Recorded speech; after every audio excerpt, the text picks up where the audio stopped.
ಕುಣಿಗಲ್ ಪಟ್ಟಣದಲ್ಲಿ ಕೇಂದ್ರ ಸರ್ಕಾರದ ವಿರುದ್ಧ ಕಾಂಗ್ರೆಸ್ ಕಾರ್ಯಕರ್ತರು ತೀವ್ರ ಆಕ್ರೋಶ ವ್ಯಕ್ತಪಡಿಸಿದ್ದು, ಯುವ ಕಾಂಗ್ರೆಸ್ ಸಮಿತಿ ವತಿಯಿಂದ ನಗರದ ಪ್ರಮುಖ ಬೀದಿಗಳಲ್ಲಿ ಬೃಹತ್ ಪಂಜಿನ ಮೆರವಣಿಗೆ ನಡೆಸಿದ್ದಾರೆ. ಜಂತರ್ ಮಂತರ್ನಲ್ಲಿ ವಿದ್ಯಾರ್ಥಿಗಳು ನೀಟ್ ಪೇಪರ್ ಲೀಕ್ ಹಗರಣ ಖಂಡಿಸಿ ಪ್ರತಿಭಟನೆ ನಡೆಸುತ್ತಿದ್ದು, ವಿದ್ಯಾರ್ಥಿಗಳ ಮೇಲೆ ಹಲ್ಲೆ ಖಂಡಿಸಿ ಶಾಸಕ ಎಚ್.ಡಿ. ರಂಗನಾಥ್ ನೇತೃತ್ವದಲ್ಲಿ ಬೃಹತ್ ಪಂಜಿನ ಮೆರವಣಿಗೆ ನಡೆಸಲಾಯಿತು. ಕುಣಿಗಲ್ನ ಗ್ರಾಮದೇವತೆ ದೇವಸ್ಥಾನದಿಂದ ಆರಂಭವಾದ ಮೆರವಣಿಗೆ ನೂರಾರು ಕಾಂಗ್ರೆಸ್ ಕಾರ್ಯಕರ್ತರು ಕೇಂದ್ರ ಸರ್ಕಾರದ ವಿರುದ್ಧ ಘೋಷಣೆ ಕೂಗಿ ಪ್ರತಿಭಟನೆ ನಡೆಸಿದ್ರು. ಈ ಸಂದರ್ಭದಲ್ಲಿ ಮಾತನಾಡಿದ ಶಾಸಕ ಎಚ್.ಡಿ. ರಂಗನಾಥ್, ವಿದ್ಯಾರ್ಥಿಗಳ ಭವಿಷ್ಯದೊಂದಿಗೆ ಚೆಲ್ಲಾಟವಾಡುವ ಯಾವುದೇ ಅನ್ಯಾಯವನ್ನ ಸಹಿಸುವುದಿಲ್ಲ. ವಿದ್ಯಾರ್ಥಿಗಳ ಹಕ್ಕುಗಳು ಹಾಗೂ ನ್ಯಾಯಕ್ಕಾಗಿ ನಮ್ಮ ಹೋರಾಟ ಮುಂದುವರಿಯಲಿದೆ. ವಿದ್ಯಾರ್ಥಿಗಳಿಗೆ ನ್ಯಾಯ ಸಿಗಬೇಕಾದ್ರೆ ಸತ್ಯಾಗ್ರಹ ವಿದ್ಯಾರ್ಥಿಗಳ ಸಾವಿಗೆ ಕೇಂದ್ರ ಸರ್ಕಾರ ನ್ಯಾಯ ಕೊಡಬೇಕು. ಇಲ್ಲದಿದ್ದರೆ ಬೆಂಗಳೂರಿನ ಫ್ರೀಡಂ ಪಾರ್ಕ್ನಲ್ಲಿ ಉಪವಾಸ ಸತ್ಯಾಗ್ರಹ ಮಾಡುತ್ತೇವೆ ಎಂದು ತಮ್ಮ ಆಕ್ರೋಶವನ್ನ ಹೊರಹಾಕಿದ್ದಾರೆ.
ಫೋಟೋ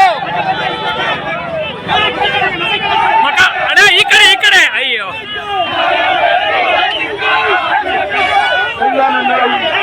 ಯುವ ಕಾಂಗ್ರೆಸ್ಸಿನ ಕಾರ್ಯಕರ್ತರು, ಕಾಂಗ್ರೆಸ್ಸಿನ ಮುಖಂಡರು, ಕುಣಿಗಲ್ ತಾಲೂಕು ಬುನಾದಿಯನ್ನ ದಮನ ಮಾಡಲಿಕ್ಕೆ ಹೊರಟಿರಂತ ಬಿಜೆಪಿ ಸರ್ಕಾರಕ್ಕೆ ಧಿಕ್ಕರಿಸುತ್ತಾ ಇವತ್ತು ಯುವ ನಾಯಕರುಗಳೆಲ್ಲ ವಿದ್ಯಾರ್ಥಿ ವೃಂದದವರು ಮಕ್ಕಳಿಂದ ಹಿಡಿದು ತಾವೆಲ್ಲರೂ ತಿಳಿದಿದ್ದೀರಿ. ಬಹಳ ವರ್ಷದಿಂದ ಪ್ರತಿಯೊಬ್ಬರು ಹಿರಿಕರೆಲ್ಲ ತಂದೆ ತಾಯಿಗೆ ಏನು ಉತ್ತರ ಕೊಡ್ತಾರೆ ಮಹಾಸ್ವಾಮಿಗಳೇ?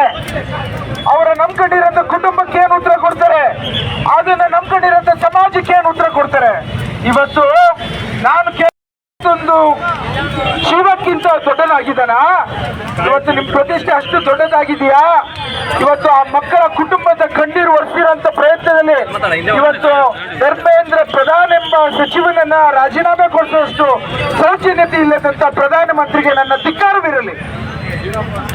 ನಮ್ಮ ಭಾರತ ದೇಶ ಮಹಾಭಾರತ, ರಾಮಾಯಣ, ಮಹಾಗ್ರಂಥಗಳ ಒಂದು ಹಿನ್ನೆಲೆಯಲ್ಲಿ ಪ್ರತ್ಯೇಕ ಉಳಿಸ್ಕೊಂಡು ಇವತ್ತು ನೀವು ನಡೆದಂತ ಪ್ರತಿಭಟನೆಯ ಬಿಜೆಪಿಯ ಕಾರ್ಯಕರ್ತರಿಗೆ ಪೊಲೀಸನ್ನ ಬಿಟ್ಟು ಲಾಠಿ ಚಾರ್ಜ್ ಮಾಡಿ ಅವರಿಗೆ ಎಲ್ಲ ರೀತಿಯಲ್ಲೂ ದಮನವನ್ನ ಮಾಡಂತ ನಿಮ್ಮ ಕೃತ್ಯ ಇದು ಸರಿ ಇದೆ?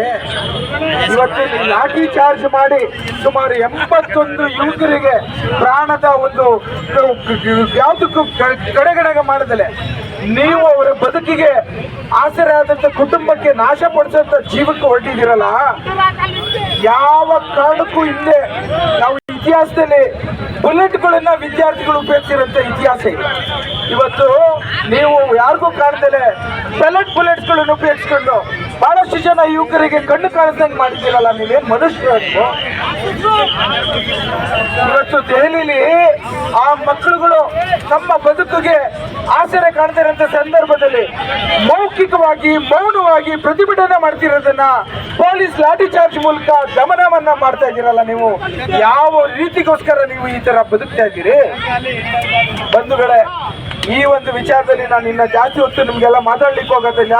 ಅಲ್ಲಿ ಟ್ರಾಫಿಕ್ ಜನಸಂದಣಿ ಜಾಸ್ತಿ ಆಗ್ಬಿಟ್ಟಿದೆ.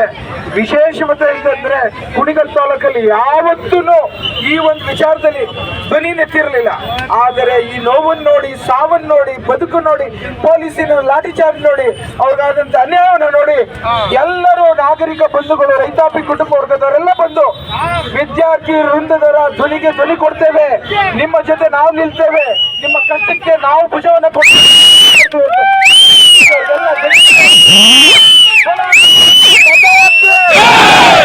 ಭಾರತ್ ಮಾತಾ ಕಿ ಜೈ.